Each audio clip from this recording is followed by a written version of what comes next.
Assalamualaikum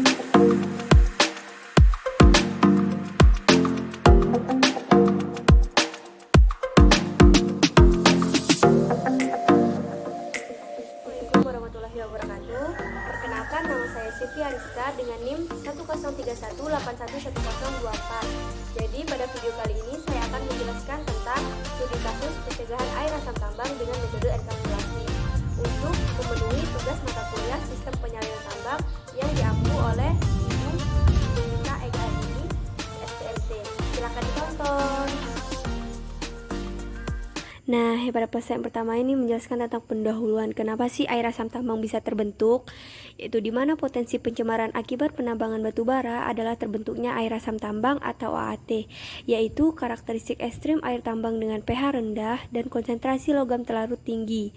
Fenomena tersebut terjadi akibat oksidasi alamiah mineral sulfidik pada overburden atau OB selama kegiatan penambangan batu bara. Jadi karakteristik ekstrim tersebut menyebabkan terganggunya ekosistem perairan, di mana metode preventif berupa enkapsulasi dilakukan untuk penanganan air asam tambang ini. Kemudian kita lanjut pada slide yang kedua, yaitu keadaan geologi lokasi penelitian pada studi kasus penanganan air asam tambang yang terjadi di PT Braukol Tbk. Bisa dilihat peta yang berada di samping kanan slide PPT, di mana berdasarkan peta geologi lembar Tanjung Redep skala 1:250.000, tatanan stratigrafi di daerah Berau diawali dengan formasi Birang sebagai formasi tertua yang disusun oleh lapisan napal, konglomerat, batu pasir, batu lempung, dan batu bara. Dan di bagian atas formasi ini tersusun oleh batu gamping, tufa, dan napal. Di atasnya diendapkan formasi langkap atau lati terdiri dari batu pasir, kuarsa, batu lempung, batu lanau, dan lapisan batu bara di bagian atasnya. Sisipan persipasiran dan batu gamping di bagian bawah. Lingkungan pengendapan lati adalah lingkungan delta, estuarian, dan laut dangkal. Untuk studi kasus penanganan air asam tambang yang terjadi di PT Braukol ini sendiri memiliki dua daerah penelitian, yaitu ada di blok kiri atau lati dan blok kanan Sambarata, di mana identifikasi geokimia lapisan overburden didasarkan pada hasil kegiatan pemboran inti atau full coring dan pengambilan sampel pada dinding tambang sehingga dapat diperoleh urutan stratigrafi batuan NAF dan PAP. Bisa dilihat di gambar bahwa sebaran NAF daerah penelitian kiri itu adalah blok yang lati dan yang di sebelah kanan itu adalah Sambarata. Terus yang di bawah ini ada gambar perbandingan urutan litologi NAF lati dan Sambarata, di mana sama saja di sebelah kiri itu ada NAF blok lati dan di sebelah kanannya itu NAF blok Sambarata. Pada slide selanjutnya ini yaitu pengelolaan dan pencegahan air asam tambang. Mengapa di sini dijelaskan? Karena ini adalah sebuah studi kasus, jadi kita harus mengetahui bagaimana cara pengelolaan dan pencegahan air asam tambang ini sendiri.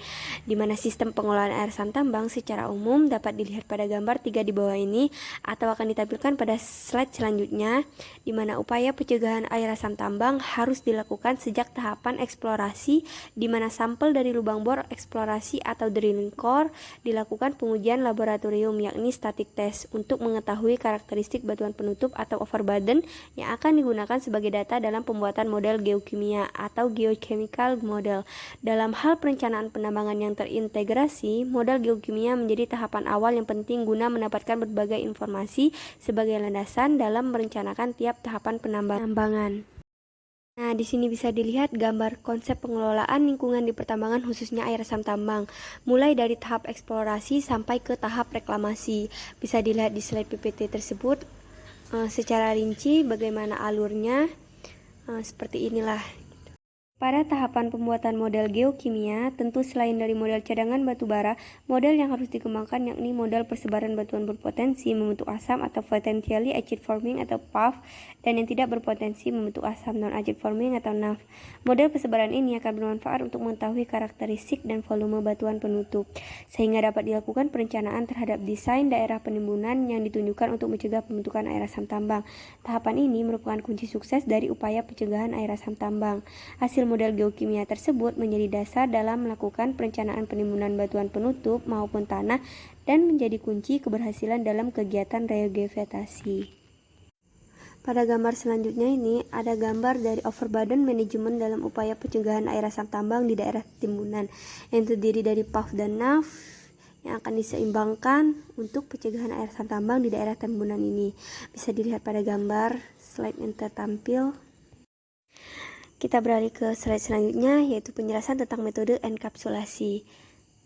Lubang bukaan yang telah ditambang dimanfaatkan sebagai lokasi penimbunan tanah penutup berikutnya. Lapisan tanah dan batuan penutup dipisahkan berdasarkan tingkat kesuburan dan komposisi tanah dan batuannya atau NAF dan PAF.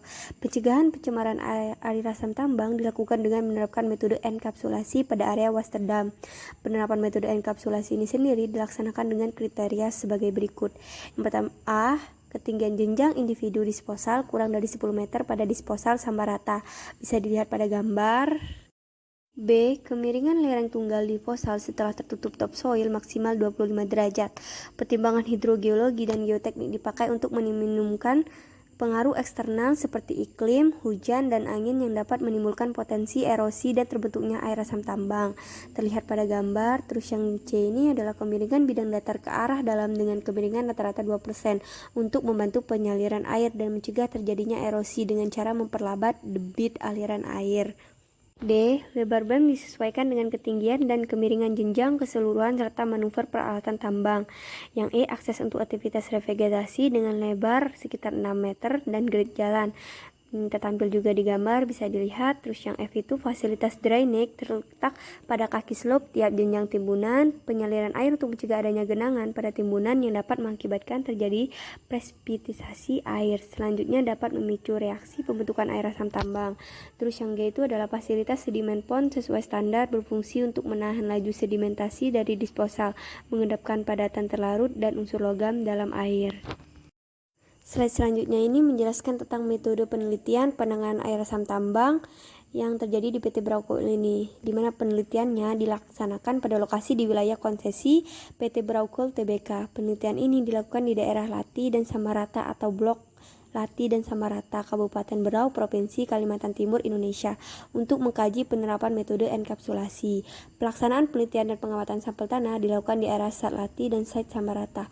Metode penelitiannya terdiri dari 1 studi pustaka, 2 penelitian lapangan, 3 pengambilan sampel, 4 uji laboratorium, 5 analisis dimensi model enkapsulasi, yang keenam itu analisis kualitas air dan tanah.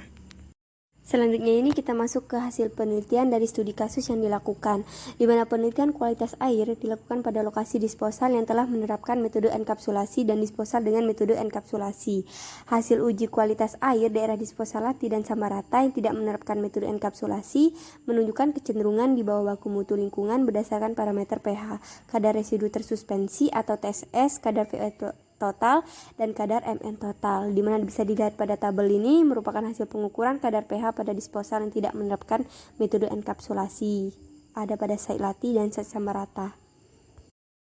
Selanjutnya kita masuk ke pembahasan studi kasus penanganan air asam tambang. Yang pertama ini ada kualitas tanah, di mana hasil pemantauan kemasaman tanah di lokasi penelitian menunjukkan bahwa nilai rataan pH tanah di Site Samarata mempunyai nilai sangat masam atau SM hingga masam atau M, dan Site Lati sangat masam atau SM, sedangkan untuk rona awal pH tanah bernilai SM. Di mana pada tabel ini menunjukkan pH tanah pada lahan revegetasi pasca tambang di daerah penelitian menunjukkan bahwa Site Samarata dan Site Lati itu untuk tingkat keasamannya itu lebih besar di Site Lati. Bisa ditunjukkan pada tabel tersebut, dan tabel yang di bawah ini menjelaskan KTK tanah pada lahan vegetasi pasca tambang di PT Braukoil. Selanjutnya ini adalah pembahasan tentang kualitas air, di mana pengukuran dan pemantauan kualitas air didasarkan pada baku mutu lingkungan atau BML. Evaluasi dilakukan pada disposal Samarata dan Lati.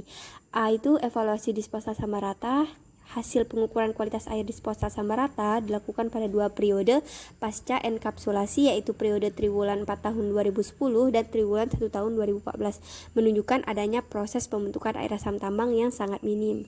Pada tabel di bawah ini menunjukkan hasil pengukuran air setelah dilakukan enkapsulasi di Samarata pada tahun 2014.